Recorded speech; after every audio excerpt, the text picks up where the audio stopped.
This is a Monday.com ad.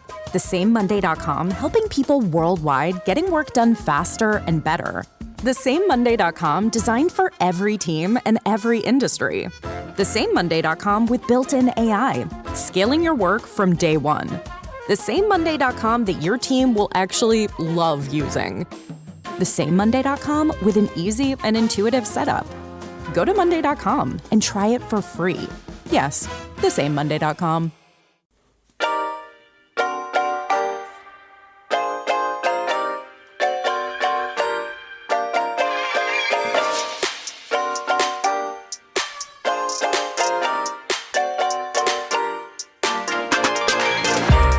Welcome to the RuPaul's Drag Race Recap Show for Season 18, Episode 8, titled Snatch Game of Love, Island Edition. My name's Joe Batanz, and I am joined, as always, by one tropical co-host. I couldn't think of anything. From the podcast, Bravo, Bravo, effing Bravo. Please say... Oh, you've probably got it in the boot, right? To Mr. Nathan Patrick Brown.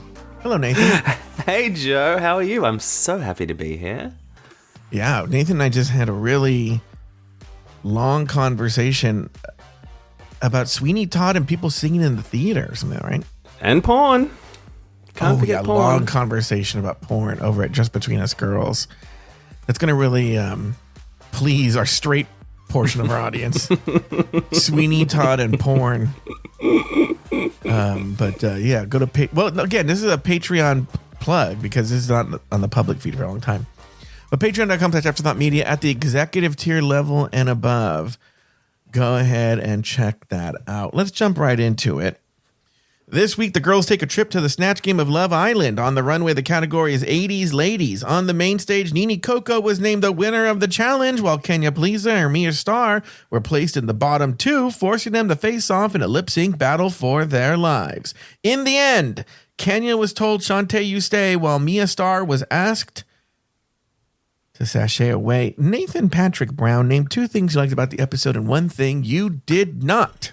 Okay, so I actually liked the new format. I thought it was exciting to mix it up and keep them on their toes, and it sort of allowed them to be a bit more physical and embody their characters a bit more fully than when behind a desk.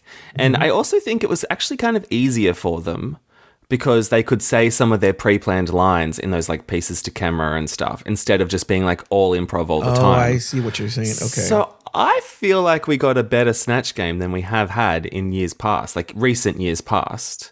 Because I don't think Snatch Game's been that good for a few years. So I'm not... Most years. Well, exactly. So I'm not upset about the old format getting mixed up. So I liked that. I listen, and I think maybe I should have made this clearer on Big Takeaway, because Big Takeaway is a conversation and right after. I don't think my problem was with the format change so much as springing it on them. See, I love a spring on. Okay. I mean, yeah, it keeps it fresh. Mm-hmm. And, they should be adaptable. Okay, that was one thing you liked. What's another thing you liked? The other thing I liked was the Brooke Shields runway walk, just because I thought it was a fun little moment, and I just like anything that disrupts like the standard episode formula. Okay. Yeah. Like, just keeps it interesting, but there's not much more to say about that. Okay. The thing I didn't like was that there were too many made-up characters. It was 4 out of 9 were the made-up non-celebrity impressions, and I just think like... we got to stop doing that. Like, just do a celebrity. I don't care if they've been done before or if it's a boy or if it's a girl or whatever. Like, just do someone real. So, it's funny is, and I'm assuming this is what happens. So every week, we have a producer. Scott Dreyer is our producer. And Scott, do I give Scott credit in the credits? I'm assuming I did. I don't know. Neither do I. I have someone else record them. I don't even know who that guy is. Right. But we have a producer, Scott Dreyer, does a great job. Okay. You know what? Can I say something kind of like not off the record, but just not what I was going to say? Please. Scott Dreyer is the first producer that I've had who does something right. No, that's not what I'm saying. No. Scott Dreyer does something that no other producer has done. Okay. So, the problem I've always had with producers, this latest batch, no. Okay. But historically, Yeah. is they all want to write jokes or give commentary, their own take on the show. Sure. Right. And they'll do it in the guise of slipping it into the script or the outlines, or they'll write it to me somewhere. They'll put it in the note. They'll do something. Right. And I don't like it. Right. What Scott does, and I don't know why this is different. He's the person that did this. He innovated this. And it doesn't bother me. I don't know why. When he gives me my notes and my outlines and everything like that, he does it exactly the way I want it. Right? Mm-hmm. But when he does have a comment or notes or jokes or something, he DMs me on Discord or Instagram. Oh, okay. So it's like separate. So it's separated. Yeah. So like, in fact, he messaged me on Instagram, and as other people have, I've seen on the comments on Patreon and everywhere, several people. And what I'm going to tell you this is there's nothing I love more than this. I'm going on a bunch of tangents, but I know where I am. I love when they come for this Lori. I know. So they all came for Lori that David Attenborough has been done before. Yeah. On Drag Race UK by that annoying person. Something wrong. Something Wong. And the show was. They were like, but I think Scott was the one who said like, oh, like, you should have said this to Lori or something like that. And I said, listen, here's the deal. If I would have remembered that and brought it up to Lori, she wouldn't have cared. No. She just would have been like, well, that's my opinion. I'm like, but no, it's not your opinion, because you're saying that the reason that's my opinion. So like, move on.org, know, and she would have done that stupid thing. And just, Lori will never admit she's wrong. She will always pivot. And then if rather than admit if she's cornered, she'll blow up the whole fucking show. She'll just be like, and then I'll fucking walk off the show. Or like, I don't want to do this. Or she'll be like, or like, you hate old people or something. Right. And so like, Lori doesn't listen to recap, so she's not going to hear it. But even if she does, I think she'll probably agree. So if I would have remembered, oh, David Attenborough has been done before, just as one other person has done Drew Barrymore, Yeah, Willow Pill, by the way. I don't, that season, and I'm glad I don't remember that season. That was a horrible. It was bad. It might be the worst season. And I think Willow Pill is like the worst winner, like Tyra Sanchez included. Yeah. I think Willow Pill's the worst winner. I think it was the worst season. There's nothing good about that season. It's it's the worst. And this is including the season that had Sugar Pie, whatever her name was. Right? and and they had to cut her out of the episodes, right? Yeah. By the way, Jane Don't. I think the honey, what was her name? Cherry Pie. Cherry Pie.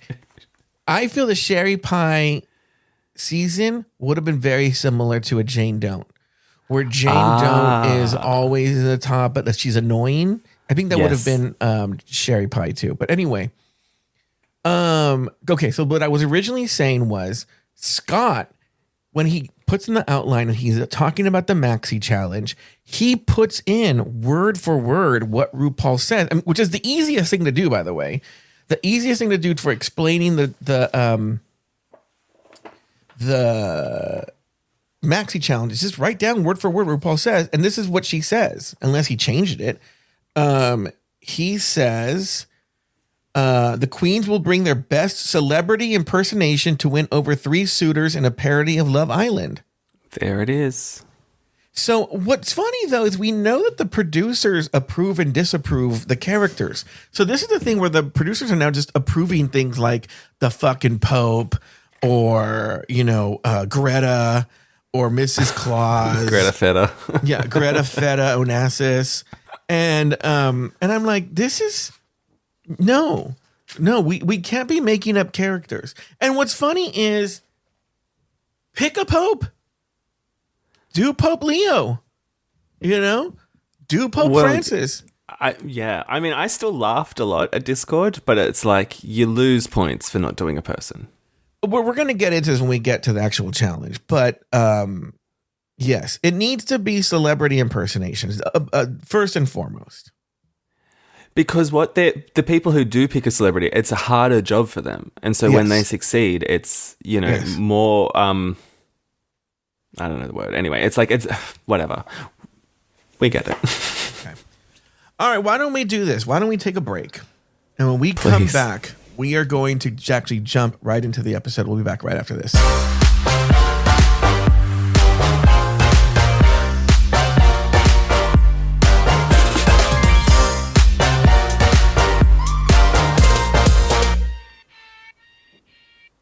You're listening to this podcast, so I know you've got a curious mind. Here's a helpful fact you may not know yet. Drivers who switch and save with Progressive save over $900 on average. Pop over to Progressive.com, answer some questions, and you'll get a quick quote with discounts that are easy to come by. In fact, 99% of their auto customers earn at least one discount. Visit Progressive.com and see if you can enjoy a little cash back. Progressive Casualty Insurance Company and Affiliates. National average 12-month savings of $946 by new customers surveyed who saved with Progressive between June 2024 and May 2025. Potential savings will vary. You know that thing where you get an amazing pair of shoes at a really great price and want to tell everyone about it? Yeah, so do we. Here at Designer Shoe Warehouse, we'll give you something to brag about. Like the latest styles from brands you love, or the trends everyone's obsessing over, or shoes that make you feel like, well, you. So go ahead, show off a little. Find shoes that get you at prices that get your budget. Head to your DSW store or DSW.com today. DSW. Let us surprise you. Blowing ad budget on metrics that look great till the CFO sees them. That's bull spend. And marketers are calling it out in Dashboard Confessions. I remember telling my boss, it'll be good for the brand, when leads were slow. Yeah, it wasn't. Cut the bull spend. LinkedIn lets you target by company, job title, and more. Advertise on LinkedIn. Spend $250 on your first campaign and get a $250 credit. Go to linkedin.com/campaign. Terms and conditions apply.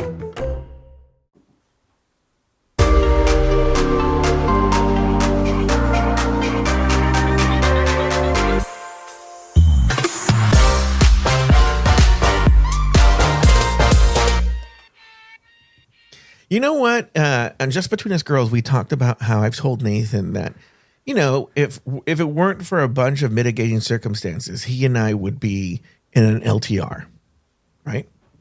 And I think that there was no better proof that we would be in an LTR is that whenever I do the break, I just sit there and stare into camera and Nathan dances and I have no expression on my face. I didn't think you were watching. I was totally watching you. And Nathan's dancing like a crazy person, and I'm just staring at him. I just, I'm like a Juicy Love Dion, when I hear a beat, I just can't help but dance. You know what? I said we're going to jump into the episode. There's another topic I told you we would talk about. Yes. So on Patreon, we got a comment on the episode, on recap, actually. I couldn't see this comment. I went and had a look. I couldn't find it. You know why? Because it's on the previous episode. It's on episode 6, I believe.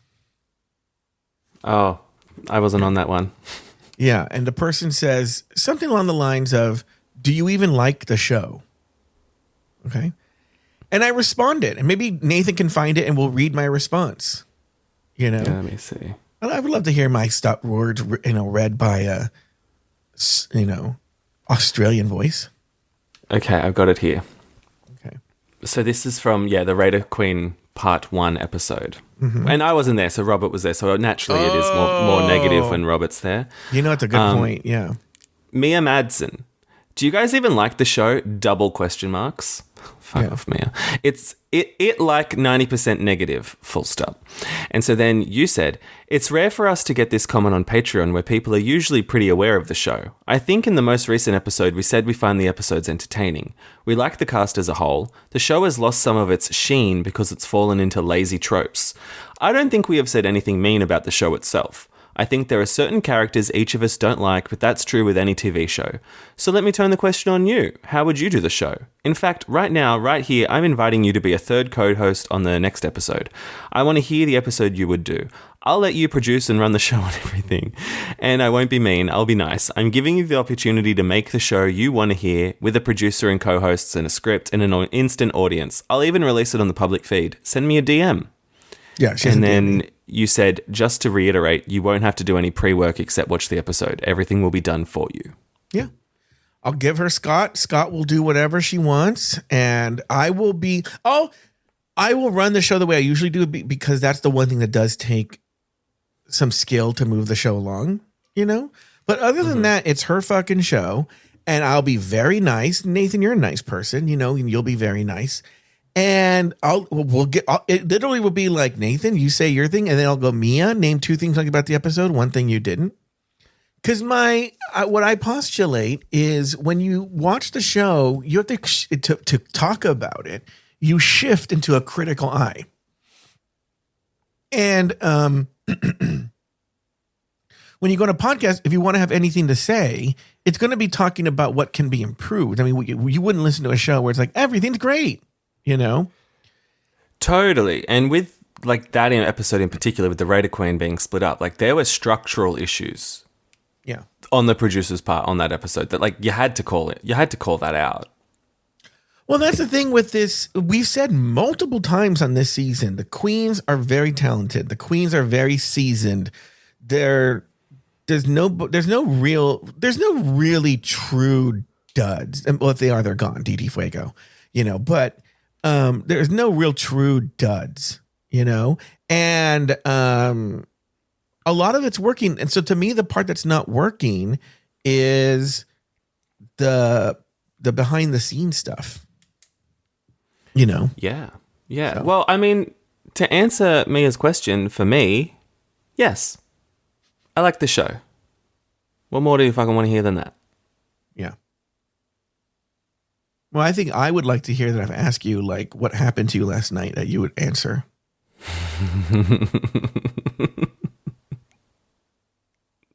After Vita's elimination, the girls enter the workroom to decompress and de-drag. Juicy tearfully wipes away the mirror message, and the girls give a heartfelt goodbye to Vita Von T-Star. Everyone congratulates Mikey on her win. Meanwhile, the girls take a poll to learn who has yet to have a win. It's Darlene Kenya in Discord. The next day, the girls walk into the workroom ready for whatever lies ahead. Next, RuPaul enters the workroom to announce this week's Maxi Challenge. It's the Snatch Game of Love Island edition. The queens will bring their best celebrity impersonations to win over 3 suitors in a parody of Love Island. In the workroom, the girls get ready for the Maxi Challenge. The girls discuss who they'll portray on the Snatch Game and bemoan the fact that the format has been changed. Meanwhile, Juicy desperately tries to find a character to portray in light of the new format. Next, RuPaul, I'm really buzzing through this because nothing happens. Next, RuPaul entered the workroom to meet with the girls. Athena has to reconsider her character. Mia has to reconsider her character. Nini reconsiders her character. Juicy finally lands on JoJo Siwa and later admits she has no idea who guest judge Brooke Shields is. Meanwhile, Athena rushes to prepare a Greek character for the Snatch Game. All right. We're going to take this in little pieces. Let's first start with everything that happened after the elimination when they're wiping the mirror message. Any big notes there, Nathan? Oh, I've got nothing positive to say. That's fine. No, nothing really happened after the elimination. The only thing I noticed was that they're really setting up the whole Discord is permanently safe like moment that they're having with her. Yeah. And there's no real payoff yet because she's still safe. So yeah.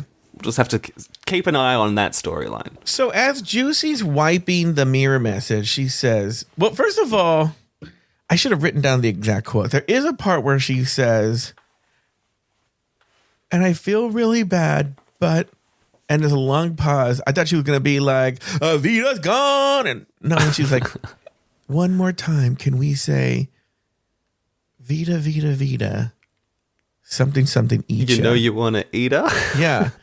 And I was like, the editor should have put in that. Clearly this was a saying that the girls all did. Yes. We don't know. So now it just seems like, let's say this iconic saying that no one's ever heard. But now that I've heard it a few times since Vita's left, I'm like, it's kind of catchy. Yeah, but they never showed it. By the way, and this has happened several times on the show, I would hate to be any of the contestants that left before Vita, where they're like, well, that person's gone. Right. And then the next person leaves and they're like genuine, because that's going to happen next week with Mia too. You reckon? You know? And so, so there's that. All right. Now let's talk about everything that happened the next day. This is not the workroom. This is just, they come back in the next day. RuPaul announces the Maxi Challenge. Any big announcements there? Yeah, so when the challenge is announced, I mean, some of the girls are quite shocked at the change in format, but what tickled me was that Kenya says in confessional, she's like, oh, this is going to be terrible. I'd planned to sit behind a desk. All my bits are coordinated to be behind a desk. And I'm like, you would not have been any better behind a desk or in front of a desk. Like, I don't, like, she's got the delulu for sure. And then, then they sort of talk about what their character choices are. Do you want to do that? No, I saw that in the notes. I'm like, we'll just save that for the actual, either the table visits when it's talking about what they changed from, or the actual Snatch Game. We'll talk about their character choices if they stuck with it. Yeah, because really that's all. Yeah, it's fine. That's all there is. I mean, so the ones that they didn't choose. But also, like I said, we're not doing the workroom yet. Well, yeah, but nothing's happening. Well, I had a note. So before RuPaul walks in, they're like, I can't remember. I think it's Jane goes, guys, do we need to talk about how there's like the Darlene curse? Because every time she's in a team with someone, they go home and then they list it. It's 2 times. It's 2 times. I need at least 3. I'm sorry. I need at least 3 for that. I need at least 3 for it to be that you're a lip sync assassin. I need at least 3. I feel the same when Jane was like, I've read all of Truman Capote's books. And I'm like, there's like fucking 3. Relax. Yeah. Also, too, just for the history people, nerds and stuff, like I feel like the Pearl Smash, that was like more, that was like 4 or 5, right? What do you mean Pearl Smash? Well, I know that Pearl Smash is a move, but remember in season 7's finale, they did a thing that I think if you did something with Pearl, you went home or something, or if you ever insulted Pearl or came for Pearl, is that what it was? Yeah, I you know what? I think Pearl was just hot, and that's why Pearl stayed. RuPaul says it openly. Got sent home. Like there was no conspiracy. And there's no coincidence. Isn't it crazy that Pearl's gotten even hotter? I am loving Pearl's content. I haven't seen her OnlyFans content, but I've only seen the Instagram, and I'm loving it. Yeah. All right, now Nathan, we can go to the workroom. I would prefer, but you have autonomy. I would prefer we talk about characters, either the ones they discard in the table visits, or what if they land up doing a Snatch Game, we talk about it in Snatch Game. Sure. Well, that's all there is. Well, let me see let me go through in the notes here. I'm sorry, but this is why I said, but I think Snatch Game on the regular season should be the traditional one. Oh, so I guess person watching it didn't agree with you. I've softened on that in the 24 hours. I guess we can talk about Snatch Game should be a celebrity, but we talked about that. Yep. Discord. I'm going to surprise people because I'm good at impersonations. She's doing the Pope. I know. She lists Gaga, Madonna, Amy Winehouse. Yeah. And not even doing the Pope. She's doing a non-specific Pope. Yeah, a Pope. Who's not even dressed. Pope. I'm doing the Pope. It's like he wanted to do Ross Matthews, and they're like, no. And you're like, what if I did Ross Matthews as the Pope? And they're like, no. I love and that. then not even wearing white, wearing some non-specific Pope gear. I've never seen a modern Pope dress like that. You're so right. Kenya, someone did Drew Barrymore and everyone had to lip sync. And I was like, okay, well, they didn't have to lip sync because she did Drew Barrymore. I know. What's that got to do with anything? Yeah. And then I have Juicy doesn't sew, doesn't have comedy skills, and now doesn't have a Snatch Game character. Oh, and then she's like on the floor because Jane won't help her. Because Jane's like, I'm not going to write every joke for you. And I'm like, does she want everyone to do her stuff for her? I think so. That's all I have. That's kind of endearing. That's all I have in the work. Okay. Now the table visits. Now the first batch, we have Darlene, Mia, Athena, Jane, Nini, and Mia. Go ahead. Okay, so the big one for me is, well, how Rouge is like convincing people not to do their choices. So Athena was going to do Charlie Chaplin breaking silence and coming out. And Rouge's like, that's too meta. And it's not really meta. There's like one layer, maybe 2 layers. And it's kind of the same. like, oh, Charlie Chaplin's gay. Like, isn't that kind of the same beat that the Pope's going to be doing as well? Like, that's not that crazy. Well, there's a part too that I wrote in my notes where Rue like scream laughs because Athena has a Charlie Chaplin hat in front of her. And I'm like, she's going to do the Little Tramp. Charlie Chaplin as the Little Tramp. Why wouldn't she have the hat? She's like, and you even have the hat. You know, like, and I'm like, it's not that fun. I don't get, and everyone's laughing because, you know, the emperor has no clothes, so they laugh too, you know? But don't you think like that just is more reason to keep the character? Because you walk out on the Snatch Game of Love's Island set with a hat and Riz already laughing. Like, I think the one thing I will say is it would be funny. I think there's a way, but Athena's not naturally funny, that you do Charlie Chaplin as gay. Well, I wouldn't do that because I think that's so tired. Like, Kenya's a good example of this, right? But you could do Charlie Chaplin as the Little Tramp and stay silent, but not really silent, and make it funny, right? Well, no, but you can't do it. You could do it on the traditional Snatch Game of Love.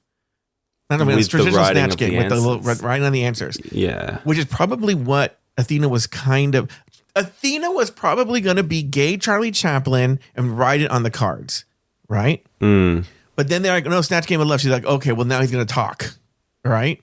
And then they're like, no, you can't do it. And then they laugh about the hat. Yeah, I could go on and on about Athena and her choices. I don't know whether you want to do it right now or do you want to do it later. We could do it now. Because my thing is, I've said like last week or whatever, and I was like, enough with the Greek. You know, you got to do something other than the Greek. And now she's just going back to the Greek. At Rue's advice. No, I thought what you were going to say is like, enough. All she wants to do is Greek. They say, okay, do Greek. And then she's like, I don't know what I'm going to do. They want me to do Greek. I'm like, wait, this is what you've been wanting the whole time. What's funny is, go ahead. I was going to say, she acts like she had to invent that character. And I was like, you had that in the bag. No, here's the deal. This is where she's so dumb. And I think this is where this joke comes from that someone says later. If you're going to do just a random thing from a culture, Greece is pretty much handing you they say to her in the workroom, well, then just put on a fucking toga, be a goddess, and make her gay or something like that. And she's like, be Athena. Be Athena or be some other goddess, right? And then she knows Greek culture, and and that would actually work in Snatch Game of Love, you know? But no, she does, like, be Venus, the goddess of love, and you're on Snatch Game of Love, right? I know. Instead, she does Greta Feta. Greta Feta. Or I was like, why not be any of the people in My Big Fat Greek Wedding? I think what part of it is that Athena, and this is a problem that a lot of people on this show have. And I think it would be a problem that like Robert would have were to be on a competition where he'd have to do something similar, right? I think all these people know how to do or want to do or are afraid to leave this is be quote unquote hot or beautiful. And if they can't be a version of that, right? They don't know what to do. And so like, for instance, to me, an easy one is pick any one of the fucking amazing pre-drawn characters from My Big Fat Greek Wedding. Like do the, I can't remember what the actress's name is right now from SETV. Andrea Martin and with the, character. With the thing on the neck and with everything the and the bunt cake. That would have been fucking hilarious if she was the Andrea Martin fully, the character's fully formed for you. And that's why when Jane says to her, oh, you're Lainey Kazan, right? Hi, Lainey Kazan. Because why didn't she, even though Lainey Kazan's not even Greek, but why didn't she do the Lainey Kazan Greek mom character from My Big Fat Greek Wedding? She could have done that. Oh, see, because I'm juicy right now because I don't know who Lainey Kazan is. Lainey Kazan is a woman that plays, okay, this is another one of these weird stories that I have. Lainey Kazan is actually a running joke with a couple of friends I have. Lainey Kazan is an actress. She was like really big singer and actress and cabaret performer. And like, she's still alive in like the 70s and 80s. She'd always be on these talks and stuff. But she's in My Big Fat Greek Wedding. She plays Nia Vardalos' mom. Right. Okay. That character isn't particularly funny though. But She plays Mia Vardalos' mom. Okay. The reason the running joke is a friend of mine was her personal assistant. And there's no real exciting stories in that. The only thing is, whenever I see Lainey Kazan content on social media, which is how often? Quite. I just had it this week and I sent it to them. It's Lainey Kazan from like the 70s doing some weird ass commercial. And I wrote, I don't want to say my friend's name, but I was like, I wrote, meanwhile, so-and-so's cutting up vegetables in the kitchen or something like that. Here. But this is just her on some random TV, came up my Instagram or something like that. And so I said, meanwhile, so-and-so's just chopping vegetables in the kitchen while she's doing this random scene, right? And so... right, so that would have been a better character to pick, you know? Yeah, like you have so many choices, you know... it was just like, wow, you have so many things you could have done. You know, she could have been Zorba the Greek and just started smashing plates everywhere. There's so many things she could have done. Right, yeah. And she didn't do... She did... what was it? Greta Feta. Onassis. I'm surprised she didn't just do like Lindsay Lohan from that one clip that her voice is in at Mykonos. Yes! I would have thought she would have done that. She's been milking that cow. Yes! It was so weird that was the thing she made up. That was the thing that she did. Yeah, crazy. Who else changed? So Mia also changed from Big Ange. Okay, so then they're like, she goes, I'm going to do Big Ange, but they're like, but two people have actually done Big Ange, right? Didn't Pearl do Big Ange? Pearl, and then apparently this Corey King last year, which I had forgotten. Yeah, and and they're like, and also, do you even know if she's from Jersey or from Long Island? And she doesn't. I'm like, who the fuck cares? It's not a Wikipedia contest. At least you don't even know where she's from. Bloody Mary's not real. Yeah.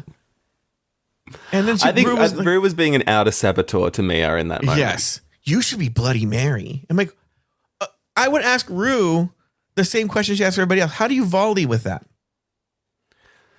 Yeah, but you know what? Like, Mia brought that suggestion to the table. It wasn't like Rue just said, be Bloody Mary. Like, Mia brought that, and Rue was like, okay, we haven't seen that before. I mean, it's still Mia's fault for ever thinking that could be funny. Is Big Ange is always, I'm assuming Corey King did well. She did well on the show. Did Corey King do well as Big Ange? I know Pearl did well. Yeah, you know what? I think she did all right.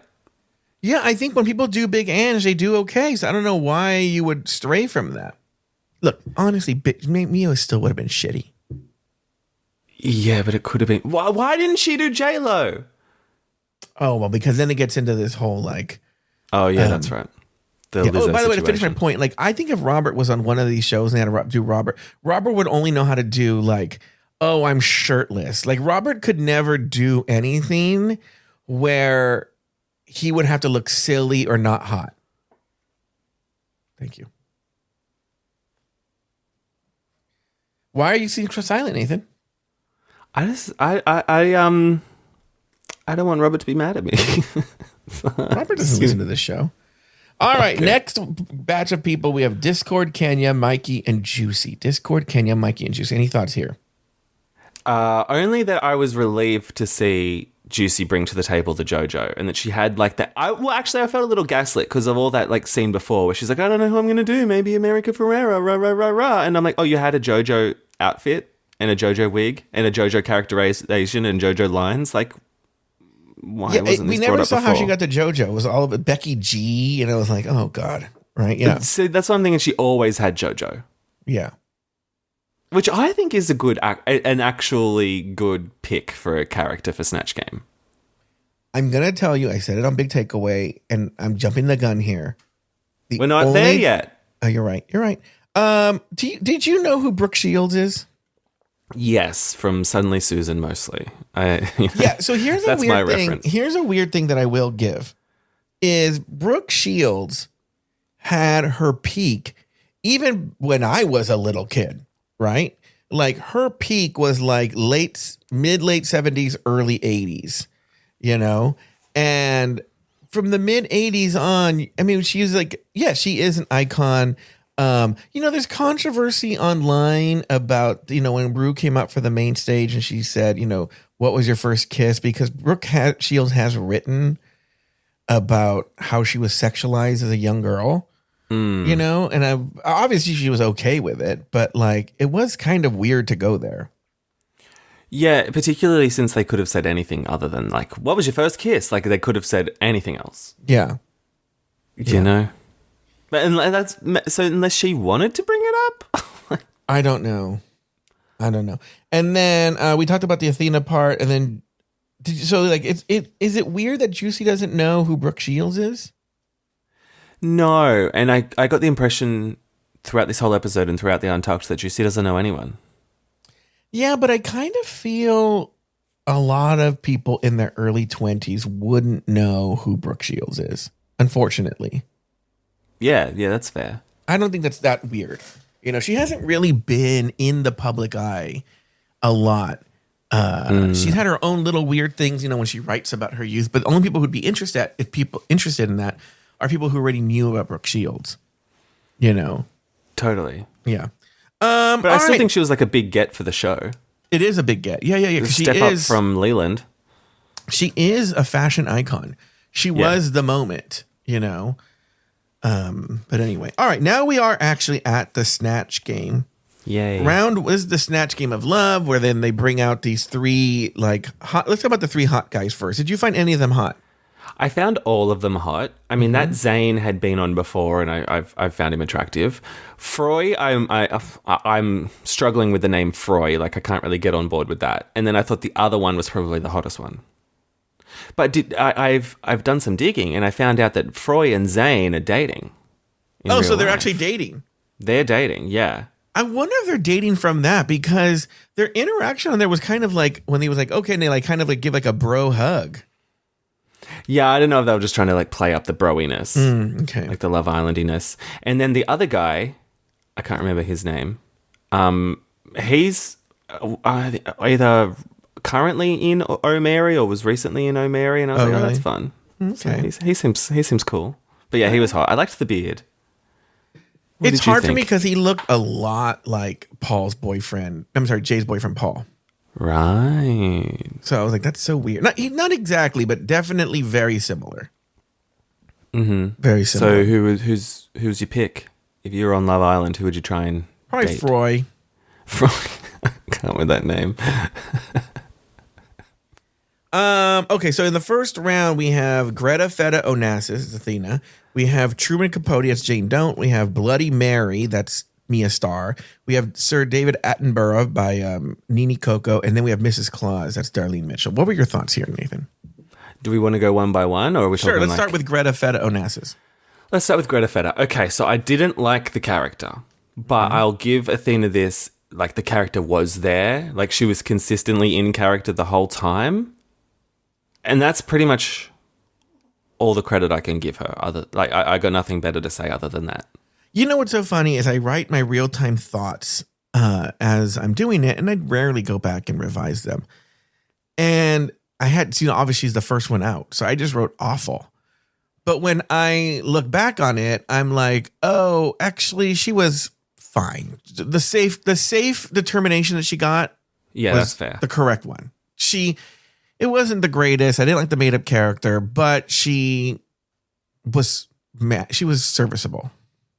Yeah, and I think if you're coming into Snatch Game just aiming to be safe, which I think, is a letdown when that happens as a viewer, but like she did a great job of just aiming for safe and getting safe. Jane Don't. She does Truman Capote. God, I struggled with this one because as soon as she said she was doing Jane Don't, I was like, as soon as she said she was doing Truman Capote, I was rolling my eyes because I just thought like, oh, of course you are. Like how insufferable. Like she's such a fucking like nerdy, like too good at this show. But then it's performative nerdiness. Yes. Yeah. And it's like, what you want to be punk. You want to manage punk bands and be punk, but then you also want to do Bette Midler skits and be Truman Capote. You pick a lane, Jane. Yeah. So that frustrates me, but she actually did really well. I thought she did a good job, but it was kind of like so expected. I wasn't on the edge of my seat wondering what she'd say next because it was just like, oh yeah, this went exactly how I thought it would. Well, it's one of these things, and this is an unfortunate place she's gotten herself in that, like, I'm like, yeah, you did everything right, and you were good, and the jokes were there and whatnot, but Yeah. you're just not likable. You know what? Yeah. She's the fucking Anne Hathaway of RuPaul's Drag Race. Oh my God. She's Anne Hathaway. I see that. Yeah. Yeah, like I was... Like, it's for such a some try reason, hard. I was actively rooting against her. Like, I was glad when I saw some other people do well. I was like, oh, great. It's not a foregone conclusion that she'll win. Because she didn't bring anything new to the Snatch Game. Like, she didn't reinvent the wheel. Like, she didn't innovate. It was just like, tick all the boxes. Good job. It just felt very like, and you know what? Discord's in the same category for me, if I'm being honest with you. But it just felt like, okay, well, you were good, but it's very studied and it's very like type A student who sits at the front of the room and raises their hand and, you know, tells the teacher, you forgot to give us homework. Yeah, but I will say she did a much better job than Ross when he did the Truman Capote thing last season. True. That is true. But Rue didn't say to her, like, oh, we've seen it done before, you know? No, there were so many people who did think that did people that were, wait, Joe? There were so many people who did people who had been done before. That is kind of hard to say. People who know people. People who need people. They're the luckiest people. Bloody Mary. Terrible. Absolutely terrible. There was no payoff to her actually being Bloody Mary. Like, I kept thinking, like, oh, when someone says her name for a third time, is something going to happen? But no, nothing happened. And it wasn't even just, like, bad character, bad improv. Like, she couldn't even say words correctly. Like, when she said pit cock instead of cockpit. Like, I'm like, this is just bad on all levels. It was really, really... I mean, it might be one of the worst Snatch Game performances in history. Yeah, maybe. Like, the best bit about her, like, the interactions with her was when Froy was like, cool. Like, that was what was fun. Froy was funny. Like, they're asking her, what would you do if this happened? And she just gives legitimate answers. She's like in the improv group, long coat, long coat on the improv, where she just says something literal or gives advice. Nathan's talking about a really popular TikTok thing going on right now where it's a terrible improv group. And they just... I have a lot of thoughts on that. We should have talked about that just between us girls. All right. Next, we have Sir David Attenborough. Okay. Nini Coco. She was good. She was comfortable. She was in control.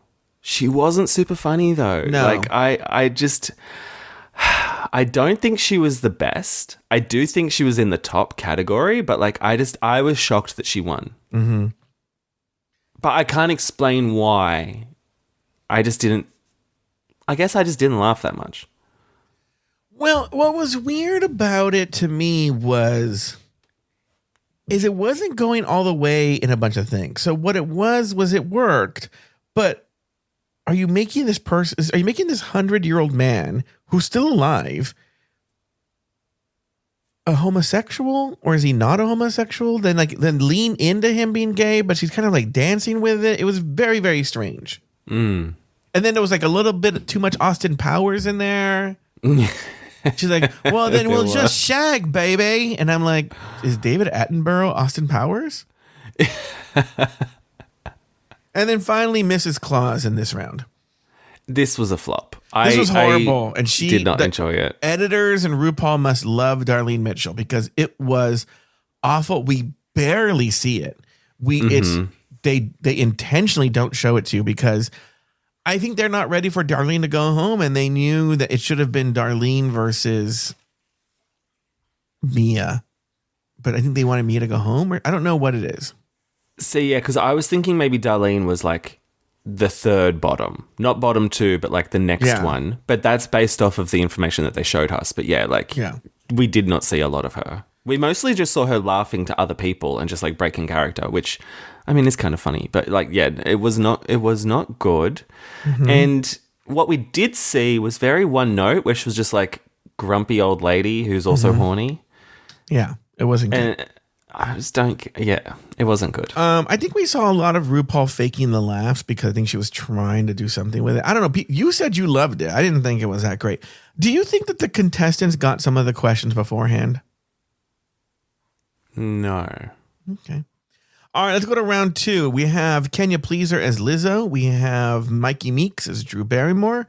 We have JoJo Siwa. Who is that again? Juicy Love Dion as JoJo Siwa. And then we have Discord Adams as just a random Pope.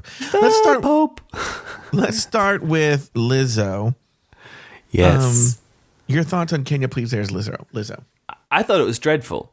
I thought she fell into that trap of doing someone that you admire, so you're not actually being savage, or like doing someone that you impersonate, but not like through talking, just through doing a lip sync. Like, because she could have gone much harder on Lizzo. Like, we're a few years past like the big Lizzo scandal, where like apparently she was body shaming her dancers and stuff, but like we get no references to that.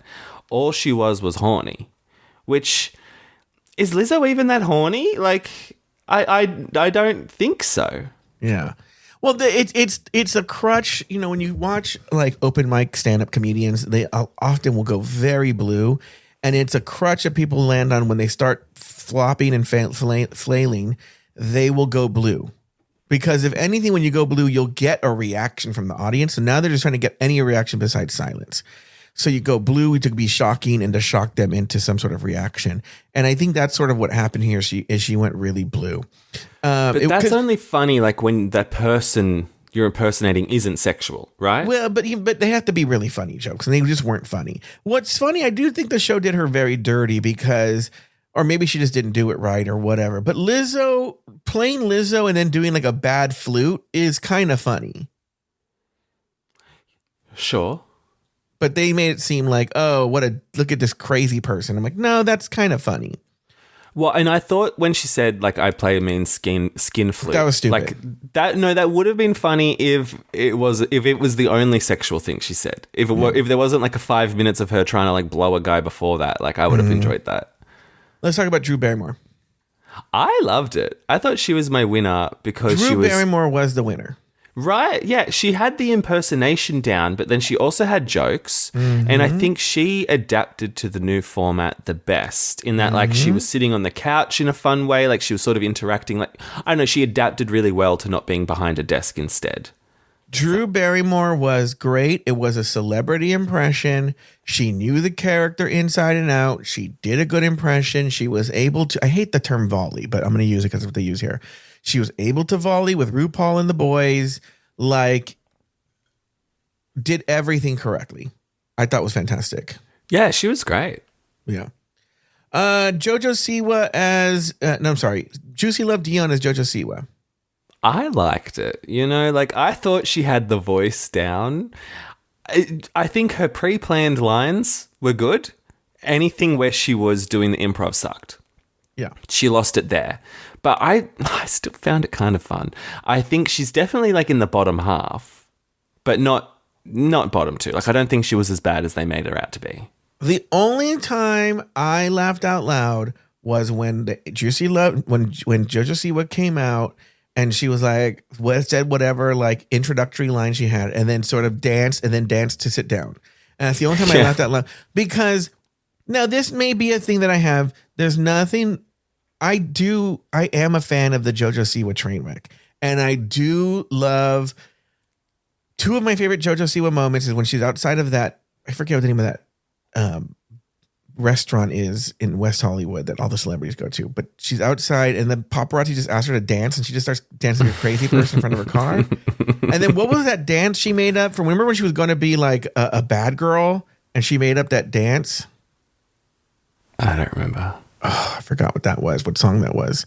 But it was like a dance and she was doing it everywhere. And people were dying. But I wish if she would have done that, I would have been like, she's our winner. To me. And I have seen JoJo, like when they asked her, like, who would be your dream guest on your podcast? And she's like, let's spice it up a little bit. One of my exes or something like that. Like, she's a crazy person.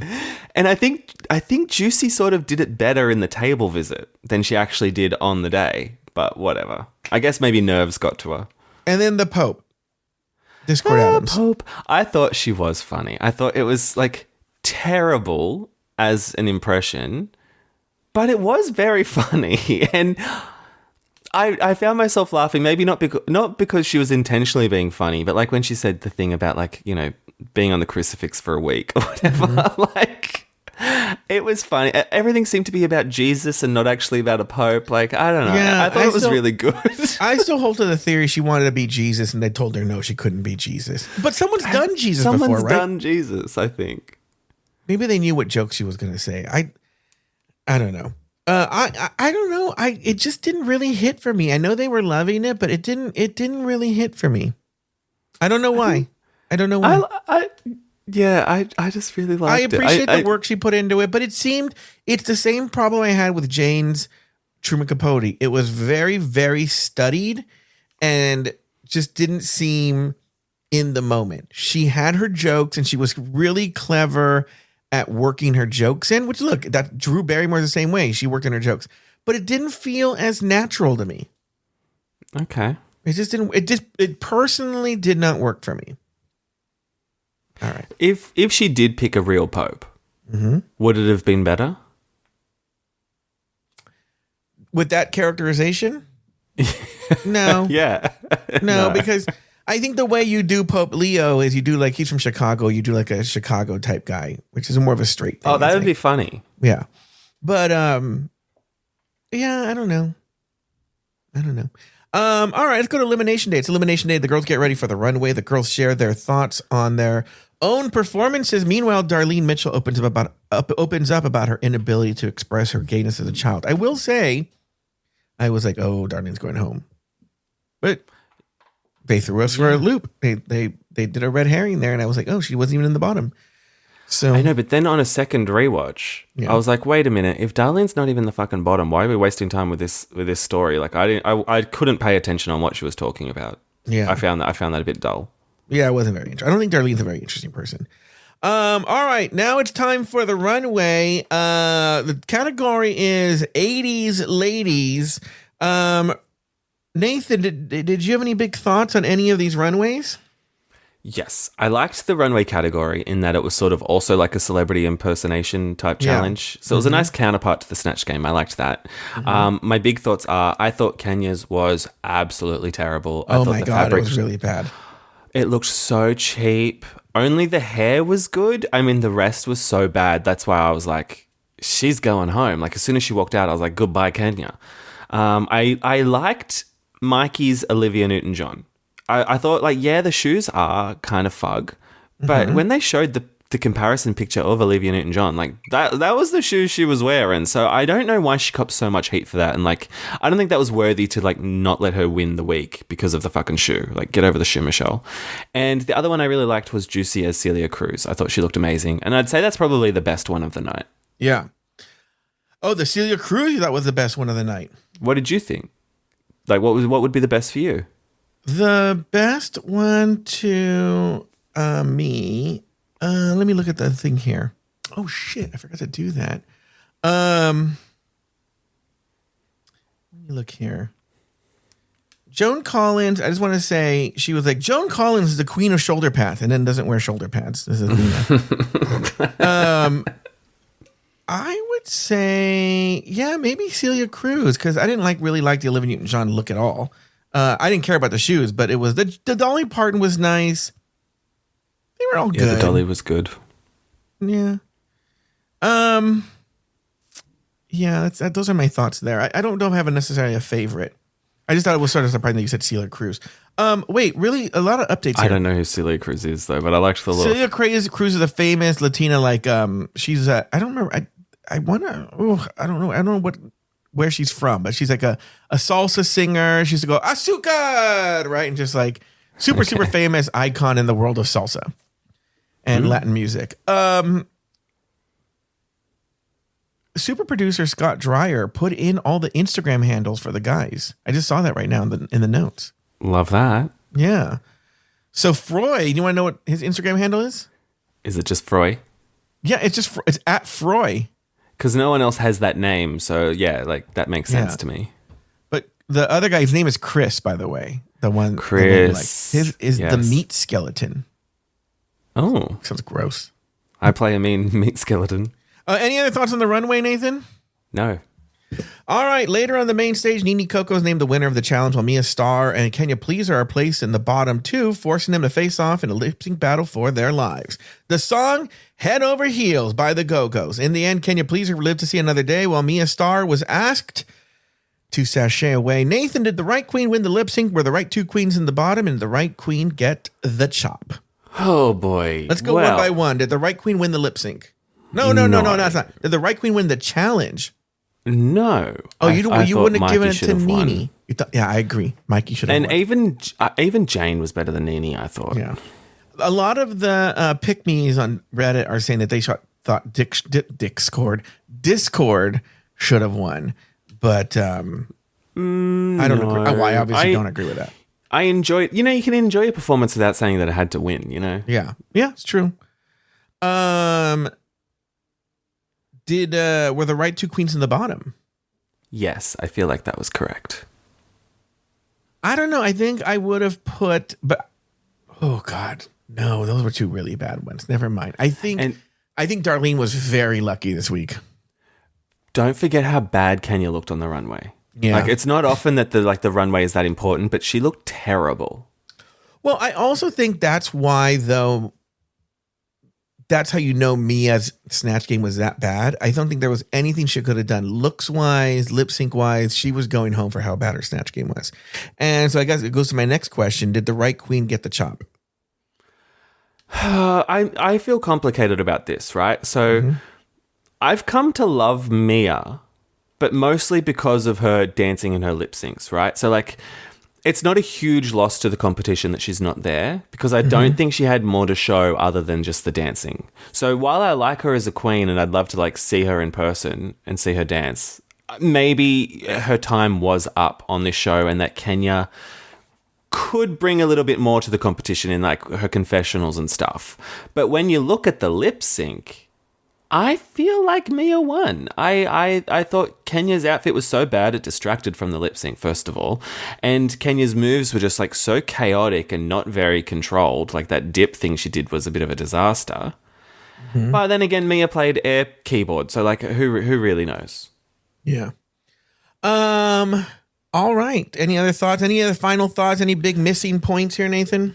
What do you think of that lip sync? Like, who do you think? You just think Mia was so bad at Snatch Game? No, I thought Mia won the lip sync. That's why I'm saying she was so bad that she won the lip sync. Sure, her look.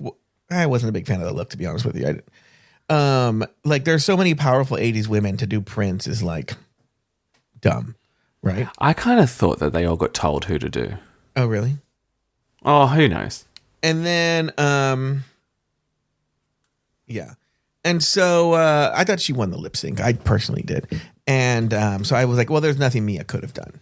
There was nothing she could have done. The look was fine. She won the lip sync. Kenya's look was awful. Her lip sync she's not a great lip syncer. And it was just like, I think they thought what Mia did was so bad on Snatch Game that she just had to go. She was done. But we've had terrible Snatch Games before, like Brooklyn Heights and Evie, and that was a double Shantae, like, after a good lip sync. But this wasn't at that level of lip sync. Yeah, sure. All right. Any other thoughts? No. All right. Well, that's going to do it for this week's episode of RuPaul's Drag Race Recap. Be sure to join us next week and every week as we continue to discuss, dissect, and deconstruct each brand new episode of RuPaul's Drag Race Season 18. So for Nathan Patrick Brown and myself, Vita, Vita, Vita. Oh, you're not going to finish that? No, you're meant to. Oh. What was it again? You know you want to eat her. Oh, okay. Say it again. Vita, Vita, Vita. You know you want to eat her. Yeah. Thank you for listening to Drag Race Recap, part of the Afterthought Media Network. If you love this episode, be sure to follow the show wherever you get your podcasts and leave us a 5-star rating and review. It really helps us grow. For bonus episodes, early releases, and exclusive content, join us at patreon.com/afterthoughtmedia. Special thanks to these expensive tier Patreon supporters: Supernova Ghoul, Braxton Cahill, Polly Amory, Graham Crackers, Little Delicious, Mike Yeager, Efren Barboza, Pilskit Pony, Scott Dreyer, Myra F.G., Emily Tully, Travi Cosmos, Tom Baum, Jackie Chirinos, Mary Shine, Lucy Carrasco, Astute Girl, Dave, Alona, Runner Brandon, Humble Pie, E. Smith, J. Thomas Plank, Nikki Pettit, Trots Away, Doofus Maximus, Anakins, Kathy Zender, Nikki Baker, Peter, Derek Byers, Clinton Williamson, Coco San Pedro, Poppy Woods, Jazzy Ray, Lauren Eckert, Brad Coley, Katie Whitmire, A.J. Norris, and Sarah Yu. Drag Race Recap is an Afterthought Media podcast. This podcast is supported by MIDI Health. Are you in midlife, feeling dismissed, unheard, or just plain tired of the old healthcare system? You're not alone. In fact, even today, 75% of women seeking care for menopause and perimenopause issues are left entirely untreated. But it's time for a change. It's time for MIDI. MIDI's not just a healthcare provider. It's a women's telehealth clinic founded and supported by world-class leaders in women's health. Their clinicians provide one-on-one, face-to-face consultations where they truly listen to your unique needs. They offer a full range of holistic, data-driven solutions that isn't one-size-fits-all care. This is care uniquely tailored for you. At MIDI, you will find that their mission is clear: to help all women thrive in midlife, giving them access to the healthcare they deserve. Because they believe midlife isn't the middle at all. It is the beginning of your second act. Ready to feel your best and write your second act script? Visit joinmidi.com today to book your personalized, insurance-covered virtual visit. That's joinmidi.com. MIDI, the care women deserve.